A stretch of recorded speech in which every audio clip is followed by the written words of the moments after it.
Good morning, everybody. Welcome back to Cure for the Common Game. Today we're going to talk about number 286, which I think may be one of the most broken ones from Dominaria. Yeah, there's probably 4 or 5 that are just stand head and shoulders above the others, and I believe Tatyova is one of them. Now, Merfolk Druid has nothing to do with being a Merfolk or a Druid. The deck doesn't, but man, that ability, Landfall of gain a life and draw a card. For the life of me, I don't understand why Landfall's not an evergreen keyword, but, you know, it's whatever. Because they do it a lot, but they don't do it enough to keyword, they say. Anyway, so obviously, first and foremost, we are going to play some lands. Now, the beautiful part about what Tatyova says is that it is not just playing a land. It is when a land enters, so things like Rampant Growth will trigger it as well. There's a million different cards you can put in this deck. And you'll probably be surprised at some of the inclusions and exclusions. But first off, let's go with play more lands. Just playing more lands. And, of course, we're going to start with Summer Bloom, because that is, wow. Would you spend 2 mana to draw 3 cards and gain 3 life? There's an inordinate amount of land in the deck, obviously. I think we're playing with, the list is on tapped out. It's well over 40. I know that. I want to say it's like 45-ish. So you're going to have the 3 lands in your hand. I've actually built this. If y'all have noticed, the list has been up on tapped out for a couple of days. I built it, and I've actually played it twice. I played it once against my son one-on-one and once at a big giant 8-player. No, my bad. I played it 3 times. I played it again in a 3-player. And I've never been in need of a land to drop. I've always had enough lands to drop. Next, we got Urban Evolution, which is, essentially draw 4. Gaia's Touch. As you would think, the deck is heavily weighted green. There's just a shade of blue in it, but most of the deck is green, so that double green early in the game is not a problem. We have Double Meat, Double Cheese. Everybody loves the Rites of Flourishing. We have Azusa, because, if you're being rewarded for playing lands, you might as well play a bunch. Azusa and the Oracle. Now, Storm Cauldron is an interesting include. You are going to be able to play multiple lands a turn. So you can actually recover every turn quicker from a Storm Cauldron than most players. But Storm Cauldron can be crippling. Absolutely crippling. You want to tap out for that Cyclonic Rift, bro? Okay. You're starting over. Anyway. Next we've got just land dropping, or land searching, I guess what I'm looking for. Of course, we have the Search for Tomorrow and the Cultivate, Harrow, Wood Elves, Nature's Lore. All of these, are just good old-fashioned Rampant Growth, Eve Edge, Crop Rotation. Now, Crop Rotation is going to go get, excuse me, the Rogue's Passage, or if you just have to have one of the dual lands that produce blue, because maybe you got a double blue in your hand. Don't know. Call Me Hard Expedition. I really like this Grow from the Ashes now. I'll admit, I drew it 2 out of the 3 games. I've never played it for 3. Playing it for 5 is, yes, it's an overcosted Eve Edge, but they're not tapped. Those lands aren't tapped when they come into play. So I kind of miss that. You kind of add words in there that aren't there. Yeah, Nissa's Pilgrimage.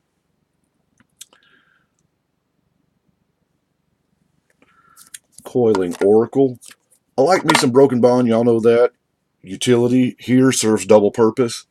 Only drawback, it is a sorcery. We have Nissa and Kiora. And our last land search is Dreamscape Artist. A lot of folks don't know that this is a card even. Thank you, Planar Chaos, for color shifting things.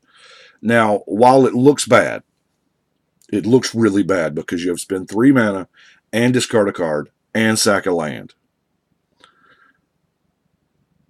Basically, it is turning any card, any useless card in your hand that you don't want, maybe it's another land that you can't play yet or whatever, is turning every card in your hand into a harrow. Think about it. You spend the 3 mana, which is the cost of the harrow. You're discarding a card, kind of the same thing as casting a card would be taking a card out of your hand, sacking a land, part of harrow's cost, to do the harrow effect.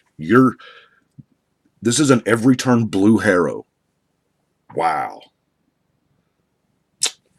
So, that being said, let's do some Landfall. First, we'll do Landfall that's not Landfall. Zendikar's Royal. Landfall, not Landfall, getting a 2/2 elemental. This actually was surprisingly beneficial. It provides just an amazing amount of blockers. And, I did swing for a bunch. Rampaging Balos. I haven't drawn this. Well, that's right, I did draw him. I drew him and put him out there, and the very next, he got drifted back to the hand, and then the game was pretty much over from there. Horn of Greed, I classify as Landfall. It's Landfall for everybody.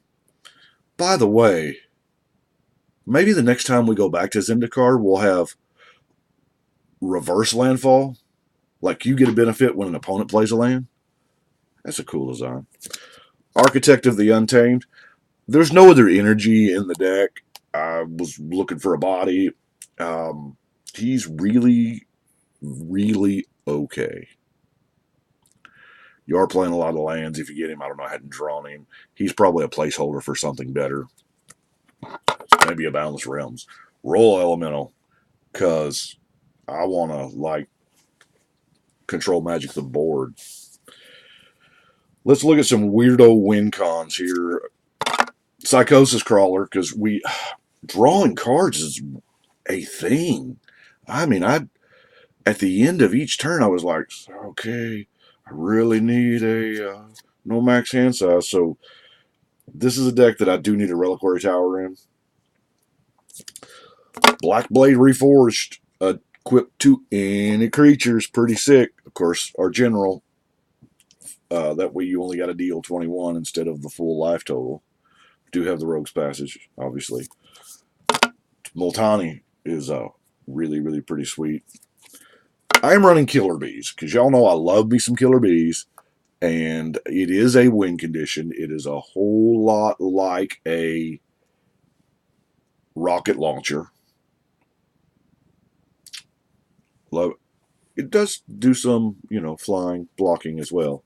And, of course, Hurricane, because Hurricane, you can actually pull out ahead on life so much that a Hurricane will knock out 2 or 3 players and severely weaken everybody that's left. You've been gaining all this life from playing lands. Soul Ring, it's my only artifact ramp. Only single one. Now, Helm of the Host. This is my first deck I put Helm of the Host in. Drawn it once, played it once, did not have a chance to equip it. Multiple Tatyovas. Multiple Azusas. Those were my options when I cast it, and I was like, man, this is too sweet to not do. We have good old-fashioned removal in the form of Acidic Slime. Negate. Envelop. I like some Envelop. How many sorceries bother you? I pretty much have it in here because obviously my playgroup plays with Geddon effects, and that's a bad time for this deck. I have a little bit of counter magic. Let's see. Not a whole lot. Obviously, we're going to play with counter spell. Now, Memory Lapse. I like Memory Lapse. It is only one specific blue. And yes, they do get the spell back eventually. But you know what? It cost them a draw. Actually, cost them 2 draws because they had to draw it the first time. So it cost them the tempo, the draw, And by the time that they get it back, you've done whatever it was you were trying to do. Similar to delay. Now, if you're in a counter war and you can finish it off with delay, man, that's good clean living right there. Because they're going to get it back in 3 turns in their upkeep when there's nothing to counter. It was essentially a hard counter. Then, Spelljack, because I don't have this in enough decks. I really, really don't. Spelljack is beautiful. Keep what you kill. Then, of course, we have some, Creeping Mold, Reclaim. Vincer's Journal can get out of hand. Because here I was upkeep gaining, 10, 11 life a turn. That gets out of hand quick. Works really well with the Hurricane, by the way. Deglamour. I love shuffling it in. It's better than putting it in the graveyard. It's beautiful. Takes care of all those indestructible things. Recall. Another card that don't see a whole lot of love because it's, I think the 6th edition printing was the last printing of it, if I'm not mistaken. I don't know. Get you back. You can trade, if you get stuck with a bunch of lands in hand, you can trade your lands for all those cool cards you've already used. Desert Twister's good removal. Lignify. By the way, I was able to lignify Edgar Markov. It felt like winning the lottery. Because that's it. You don't want to kill Markov. He goes back to the command zone. His Eminence thing is broken. Well, it's not broken. It's really good. But this guy, he cast it. I had a counter in my hand, and I'm like, no. I'm not going to counter that Joker. Because I also had the Lignify. I just Lignified it, and he was like, oh, wow, I don't get anything. He got himself a tree folk. Playing with Yavimaya Embrace. I actually drew this and played it both games that I drew it. It's a beautiful card. The glare's killing me. We also have Mending of Dominaria. Here again, this one I have not had a chance to play with, but it kind of fits the theme. And, returning all lands. Got to be good, right? Library of Ling is another no max hand size. Mana Breach. Mana Breach is a killer. It really takes those spell decks. So, play a spell, bounce a land. And my last card is Ur's Weirding. Now, I specifically got the 9th edition because it has the most current wording. Yeah.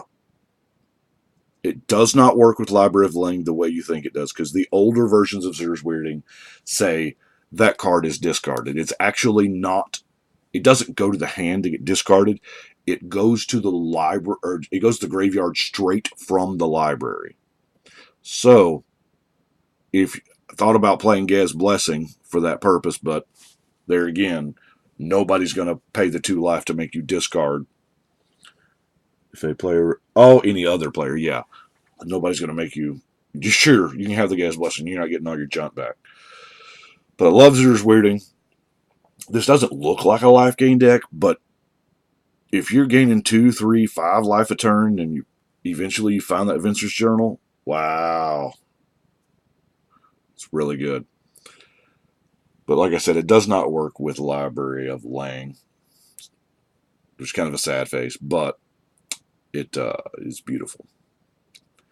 That's what I've got for Tatyova. It's been a ton of fun to play so far. I can see me tweaking this till like the end of time, because this is probably the favorite one of Dominaria that I've played so far.